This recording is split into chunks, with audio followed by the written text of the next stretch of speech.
comma the displacement y of the resultant wave, the displacement y of the resultant wave at time t small t, at time t small t, resultant wave at time t would be given by आगे यहां से note कर दो,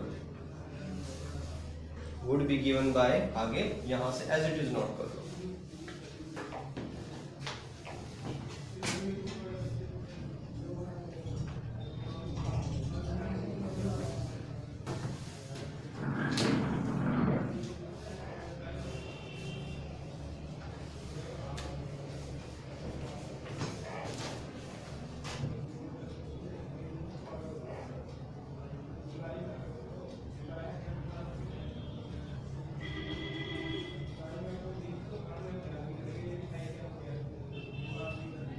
यहां लिख लेना last में harmonic wave of amplitude R, ये एक हार्मोनिक वेव बन चुका है।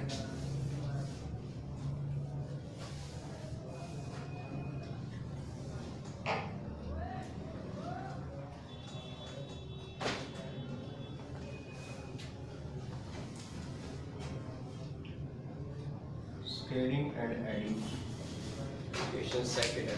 देखो ये लेंथी जरूर लग रहा है मगर ये सिंपल है, लेंथी लग रही है कैलकुलेशन बट आपने कोई ज्यादा इतनी बात नहीं की है। हाँ थोड़ा फॉर्मूलाज याद करने पड़ेंगे। अब देखो यहां पर आर स्क्वायर कॉमन आ गया, साइन के थीटा प्लस कोस के थीटा कितना हो गया 1, इसको लिखने की जरूरत नहीं है, विच इज इक्वल, अच्छा a प्लस बी का होल स्क्वायर बन रहा है यहां पर a square plus B square cos square 5 plus 2ab cos 5 plus b square sin square 5।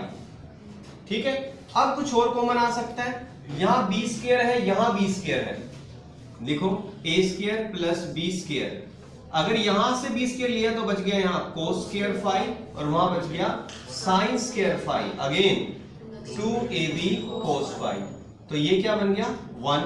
तो आपके पास फॉर्मूला बना R square which is a square plus b square plus 2ab cos 5, तो ये आपने निकाल दिया रिजल्टेंट एम्पलीट्यूड।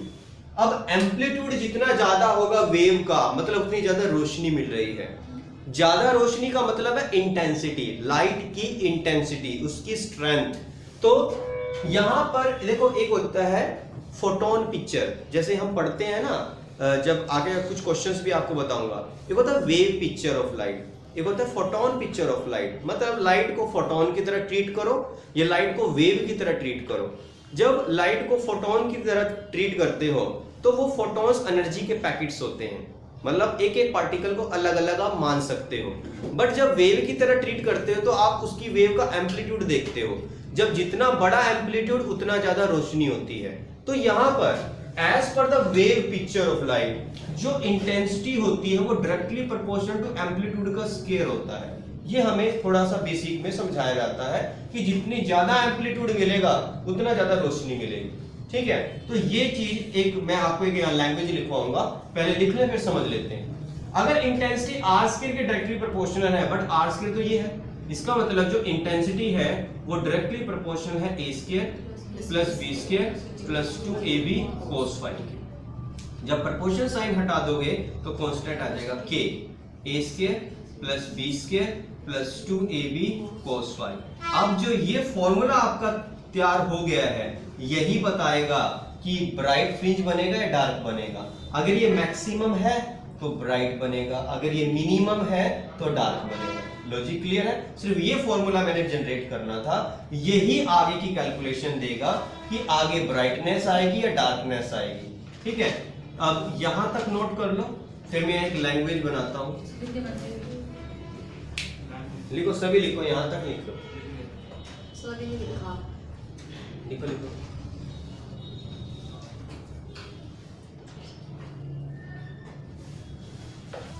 इसको सॉल्यूशन कल करवा दूंगा, है ना। ये हमारा जो बेसिक टॉपिक है, conditions for constructive and destructive interference. अभी इसका सॉल्यूशन हुआ नहीं है क्योंकि 2 पार्ट इसमें अभी लिखने हैं, क्योंकि अभी तक हमें इसको बताया तो है नहीं कहाँ ब्राइटनेस आ रही है, कहाँ डार्कनेस आ रही है। अभी तो हमने इसको प्रूव किया है यहाँ तक। यहां पर लिखो इसके बाद, एज रिजल्टेंट इंटेंसिटी आई, पहले यहां पर लिख लो, इनको लाइन छोड़ दो, यहां लिख लो, as resultant intensity I is directly proportional, as resultant intensity I is directly proportional to the square of the amplitude, directly proportional to the square of the amplitude of the resultant wave, square of the amplitude of the resultant wave। आगे यहां से लिखना therefore directly proportional R square, और आगे solve करके यहां तक पढ़ा।